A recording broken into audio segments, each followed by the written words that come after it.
This is my 2008 Dodge Sprinter 170 Extended.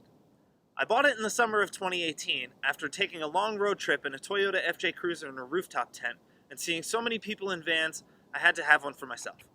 I bought the van in Portland and did the build in Seattle. Most everything came from Home Depot or Amazon, with a handful of lumber items coming from other places. It took me 4 months to complete my first build, but shortly thereafter I found mold growing in the garage and had to tear it all out and rebuild it with a few minor adjustments.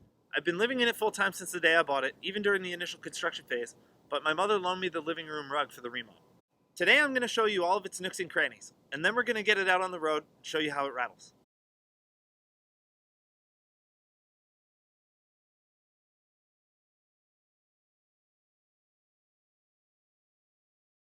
Now the first thing you notice when you see my van is that it looks a little shabby, and I'm fine with that.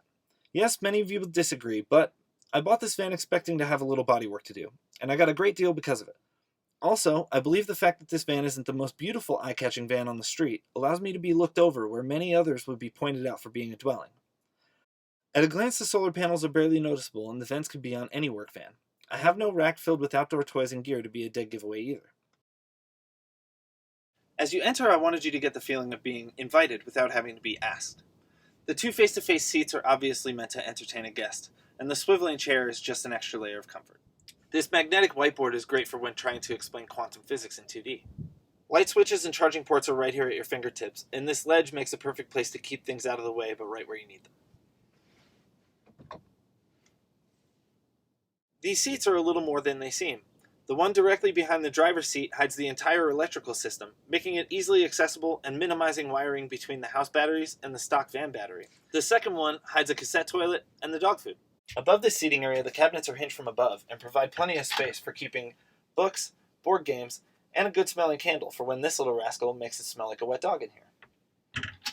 As you can see from the last few shots, the cedar tongue-and-groove ceiling continues under this cabinet, and the lighting layout is made to mimic the lighting layout above the bed. Speaking of lighting, these little puck lights are not the only lights in here. Above the cabinets and above the kitchen, an LED light strip provides more than enough lighting in most nighttime conditions. Moving on to the kitchen, it's fully equipped with a fridge, an oven, a stove, and hot water. Magnets are in use everywhere, as you can see, by these salt and pepper shakers, which I've glued magnets to the back of, as well as this sponge holder and this makeshift toothbrush holder.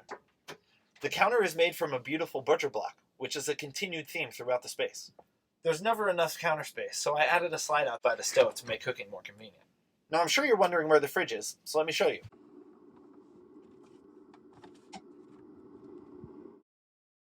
This fridge plugs into a 12-volt outlet and can be rolled in between the seats when I need to sleep extra passengers.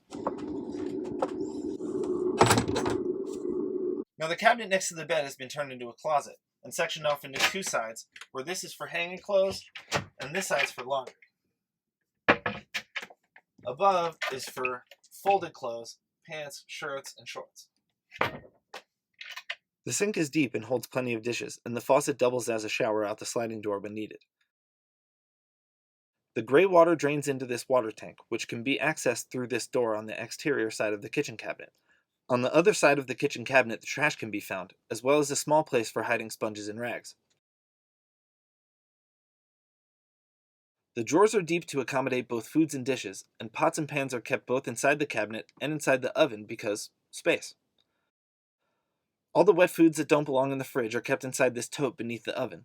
The idea here is that if any of the items leak, the leak will be contained inside this tote. The bed is fixed in place, and it's a full-size foam mattress. The cabinets in the rear are hinged at both the top and bottom to allow access to extra storage inside. They're cushioned to make a comfortable seating area while reading or just watching the world go by out the back doors.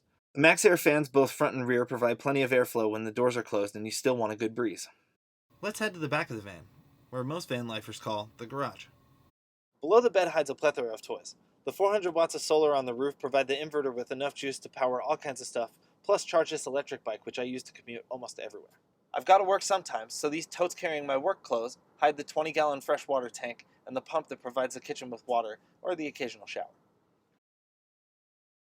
This folding table makes for extra seating outside when the weather's nice. And that's my 2008 Dodge Sprinter 170 Extended. You might have noticed I called it a Dodge, but you saw Mercedes emblems. Well, its true heritage can be seen by just taking a look at the steering wheel. And now it's time to get it out on the road and see how it rattles. And then it's time to give it a mat score.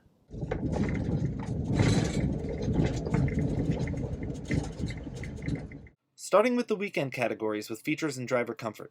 This is a 2008, and not a lot of tech is given to the driver, though there is a head unit with Apple CarPlay and a full-time rear view camera. Almost a necessity because this thing has no windows.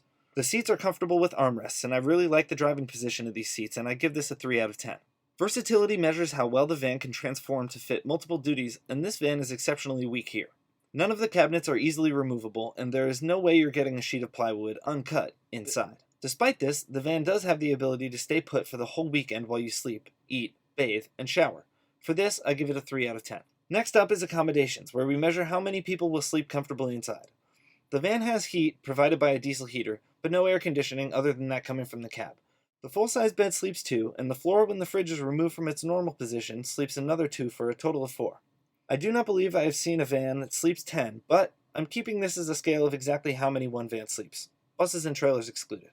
Capability measures one's off-road or off-grid capability. This is a 170 extended with no four-wheel drive.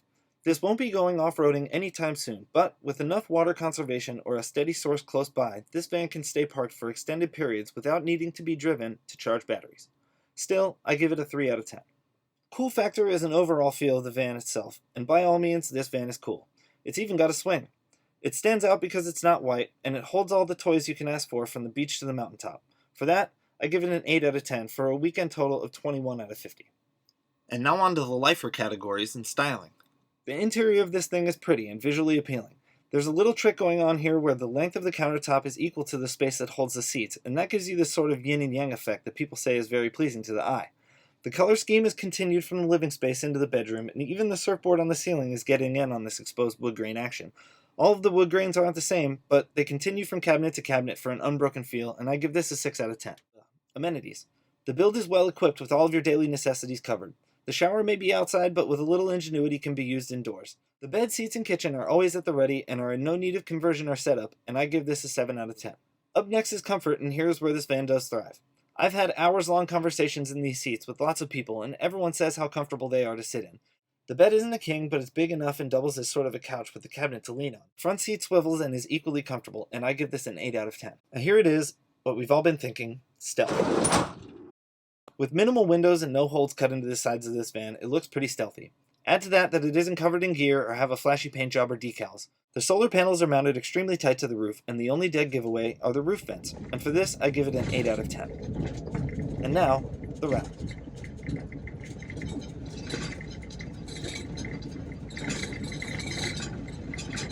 Probably a 4.